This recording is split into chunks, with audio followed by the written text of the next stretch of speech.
camarades des peuples d'Afrique, peuple de l'AES, citoyens du monde, mes chers frères et sœurs du Liptako Gourmand. Là, quand je vous dis toujours que Macron c'est le petit-fils de Napoléon, mais les gens pensent que j'abuse. Il n'abuse pas. Hein?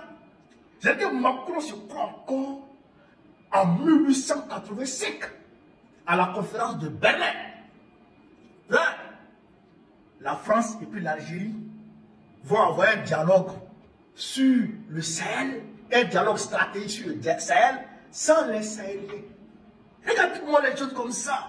Ok, quand les États-Unis et la Russie se sont retrouvés du côté de l'Arabie Saoudite pour parler de l'Ukraine, Macron, il a crié sur tous les toits ici. Maintenant, je vais parler du Sahel, c'est le Sahélien. Hein? On va écouter ici, baro, et puis il y a décortiquer. Ça, là, on ne peut pas laisser ça. Il faut décortiquer. On est parti chez les camarades. Nous avons décidé de le faire avec sérieux, discrétion, efficacité, en réactivant dès aujourd'hui l'ensemble des mécanismes de coopération dans tous les secteurs. Nous revenons à la normale, et pour reprendre les mots du président Tebboune, le rideau se lève. Le rideau se lève d'abord sur le plan de notre coopération dans le domaine de la sécurité. Les contacts entre les services de renseignement reprennent. Une réunion des plus hauts responsables de la sécurité de nos deux pays est désormais actée. Et de même, nous aurons un dialogue stratégique sur le Sahel. Dans le domaine de la coopération judiciaire, j'ai confirmé au président Tebboune la visite prochaine du garde des Sceaux. C'est bon. C'est bon, pas d'écouter. Donc, chers camarades,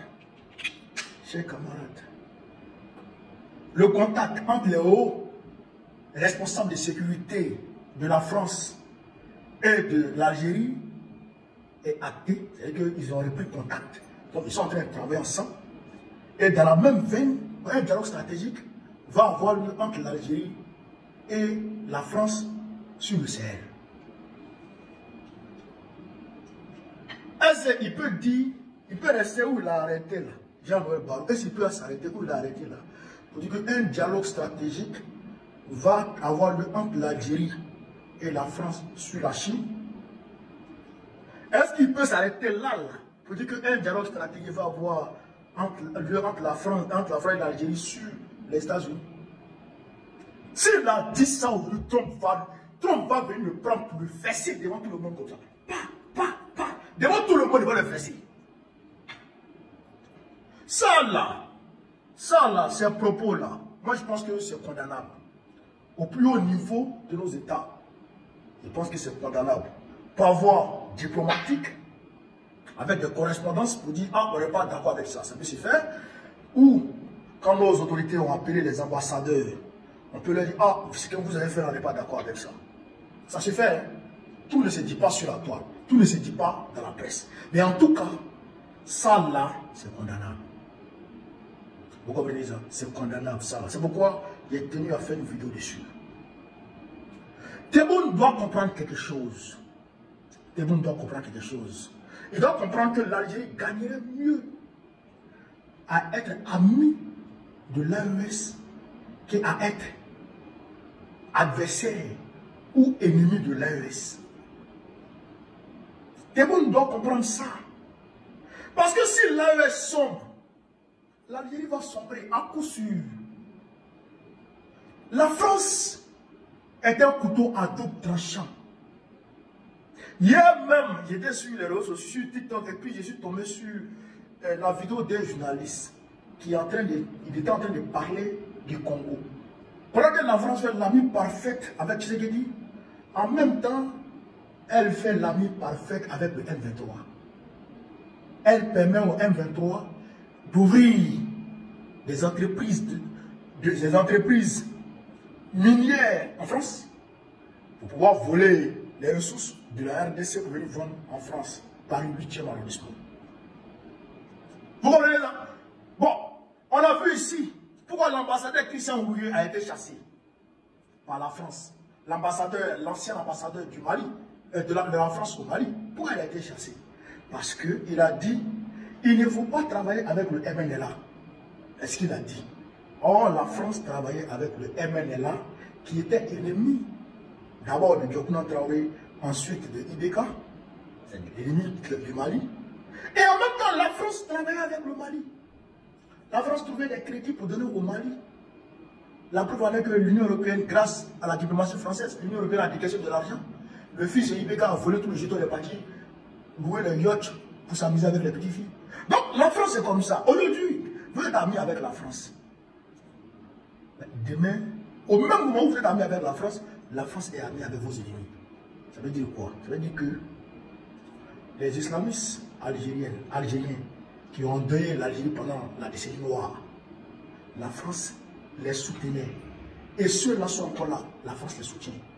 Donc les terroristes là, qui sont issus de cette branche islamiste qu'on appelait avant le FIS, Front islamique pour le salut, qui a accouché du GIA, groupe islamiste armé.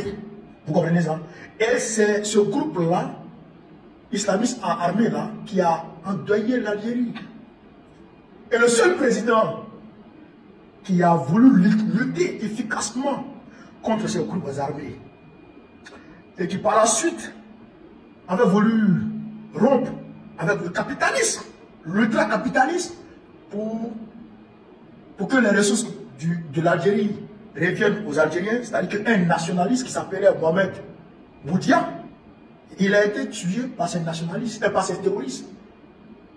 Mais le gars qui l'a tué, qui a déclaré l'avoir tué à coups de grenade, qui a déclaré l'avoir tué, n'a jamais été condamné à mort. Il a été condamné à mort, mais n'a jamais été exécuté. Un homme qui tue un président, on le condamne à mort. À ce moment, la peine de mort existe en Algérie. On le condamne à mort et on ne l'exécute pas. À peu près comme John Fitzgerald Kennedy, JFK, aux États-Unis d'Amérique. Donc, depuis que ce gars est décédé, il y a un autre gars qui est venu, lui, il a négocié avec les terroristes. Après, comment il s'appelle, Bouteflika est arrivé, Bouteflika aussi a frappé une bonne partie des terroristes. Lui, il les a frappés beaucoup, et puis il a négocié avec le reste. Puisque c'est les gens qui étaient affiliés à Al-Qaïda. Qui étaient affiliés à Al-Qaïda, donc, qui étaient des éléments de qui? De Ben Laden. Et qui aujourd'hui sont encore affiliés à Al-Qaïda. Vous comprenez ça? Donc ces gens-là sont encore là-bas, puisqu'ils n'ont pas été, on va dire, totalement éliminés. Ils font partie du terrorisme international. Vous comprenez ça? Mais qui les soutient? Qui les finance? Ce n'est pas l'Algérie. C'est vrai que l'Algérie leur offre son territoire comme base arrière, l'Algérie leur offre son territoire comme champ de repli, tout ça. Et l'Algérie leur donne un peu des jetons, ça c'est clair, mais c'est la France qui leur fournit les armes, c'est la France qui leur fournit les logistiques, comment on appelle ça, le moyen logistique, c'est la France qui leur fournit les renseignements, c'est la France qui les protège en réalité. Vous comprenez? Donc d'une part, Tebboune est pris entre deux feux. L'AES, qui devrait comprendre, qui allume les terroristes, lesquels terroristes sont ses amis, à lui, Tebboune.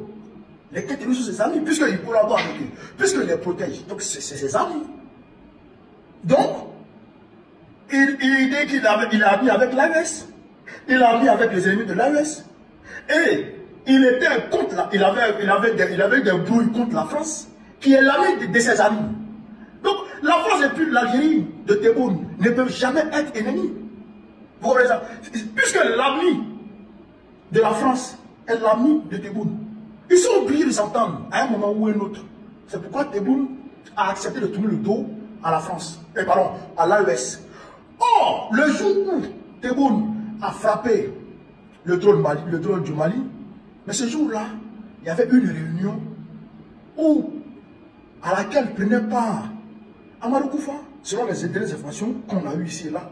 Amadou Koufa, Yara Gali, et puis je pense Argabas, en fait les dignitaires du terrorisme international dans le Sahel. Vous comprenez ça? Donc, le drone allait le frapper et le terroriste allait prendre un coup de jus là-bas. Donc, Tebboune était obligé, sur instruction de ses maîtres, de frapper le drone. Il a menti, il dit que le drone était sur son territoire. Mais il dit que le drone était sur son territoire sur 1,6 km. Mais si le drone était sur son territoire sur 1,6 km, pourquoi il n'est pas tombé sur ton territoire? Et puis il n'est pas tombé sur le territoire malien. une question qu'il faut poser. En réalité, Tebboune a délibérément frappé le drone malien, étant dans l'espace aérien malien. Voilà, il a été pour sauver ses amis terroristes. Mais il faut que le peuple algérien comprenne ça, que Tebboune gagnerait mieux à être ami avec l'AES qu'à être ami avec la France et ses amis terroristes. Parce que le terrorisme n'a pas d'amis. Tout comme la France n'a pas d'amis. Elle est avec toi aujourd'hui, demain, elle sera contre toi. À coup sûr. Elle ne suit que ses intérêts. Et quand l'AES, et à coup sûr, l'AES va finir avec le terrorisme. Quand l'AES va finir avec le terrorisme, eh bien, les terroristes vont chercher un autre champ de déstabilisation et ils se tourneront forcés vers l'Algérie. Donc le peuple algérien doit comprendre qu'on doit se mettre ensemble. L'Algérie doit faire corps avec l'AES pour combattre le terrorisme international, donc pour combattre l'impérialisme, combattre le colonialisme. C'est ça qui doit se passer. On ne doit pas venir s'arrêter là pour dire qu'il y a un dialogue stratégique qui va avoir lieu sur l'AES entre l'Algérie et la France sans l'AES. Ça, c'est un manque de respect. Non seulement c'est un manque de respect, un manque de considération. Et ça frise le paternalisme. Vous comprenez ça? Ça frise le paternalisme. C'est-à-dire que la France et puis l'Algérie veut se faire passer pour les pères de l'AES. D'ailleurs, les dirigeants de l'AES ne cessent de le dire. L'AES ne se laissera vassaliser par qui que ce soit. L'AES ne se laissera vassaliser par qui que ce soit. C'est fini ça. La vassalisation a eu lieu sous la France. À partir du moment où la France est chassée, personne d'autre ne viendra nous vassaliser. C'est fini à Banapéou. Il faut que l'Algérie se réveille pour comprendre que l'AES qui est là, c'est pas petit, c'est pas petite alliance, et puis c'est pas petit espace. Les gens qui vivent là sont décomplexés, sont prêts à mourir pour leur terre, sont prêts à mourir pour leur liberté. Ça, c'est une réalité. Là, donc, je condamne, en somme, je condamne ces propos de ce ministre Ouattara d'Emmanuel Macron. Sur ce, vive l'Afrique libre, vive le panafricanisme, vive le président panafricain, vive l'AES, vive le capitaine M. Traoré, vive le général Assimi Goïta, vive le général Tchani. Babo, président de la Côte d'Ivoire.